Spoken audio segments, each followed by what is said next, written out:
In this video, I'm going to show you how to import or place an image to trace for reference. If you need help downloading and getting the file into your 6th grade IT folder that you're going to use for reference, I have a video on that on Schoology called Downloading a Reference Video to Trace, or not a video, but a reference image to trace.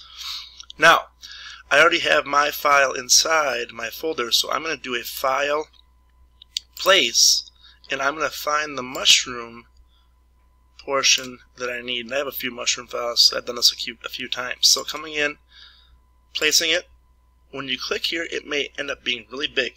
So just to warn you, mine's kind of large. So I zoom out, hold the shift key so it stays a 1-to-1 ratio as I make it smaller by clicking and dragging the side over there in my selection tool.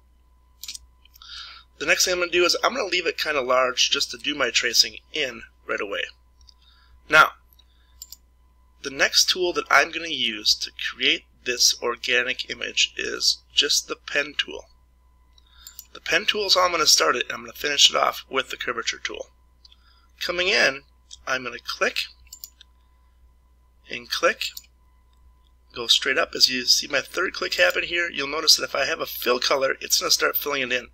Tracing, I kind of want to be able to see my image underneath, so what I'm going to do here is I'm actually going to go over and turn my fill color up by selecting it and going over here to where it says none in that bottom bar.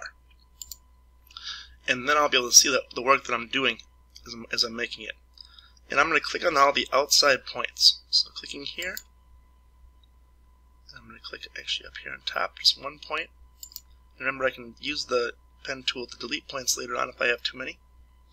Coming over here, up and inside, and then one more time to close my shape.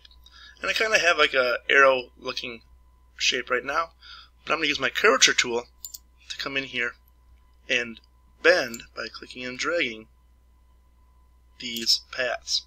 So clicking and dragging. Now, if I wanted to have my top point that was there earlier be more of a rounded edge, I double click that so it kind of blends in.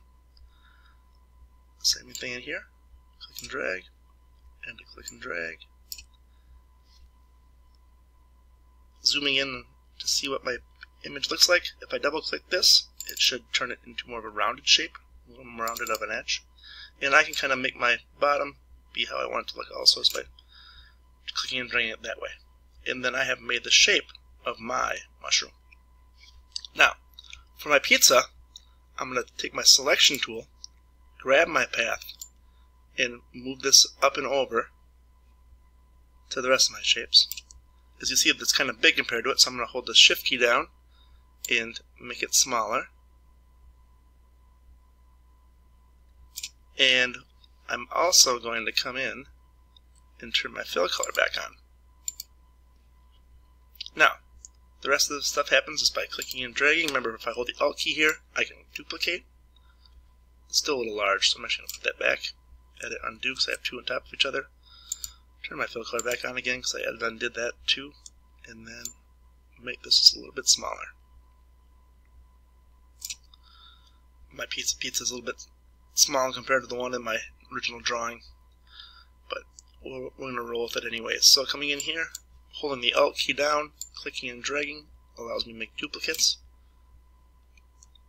Didn't work. I'm just going to edit undo to put that back there. Alt key, click and drag. Now I have it working. Every once in a while we just need to try again. And hold the Alt key, I can move another one around here. If I want to, I can take this and rotate it so they're not in the same direction or the same orientation. My last one didn't work there. So the Alt key, clicking and dragging.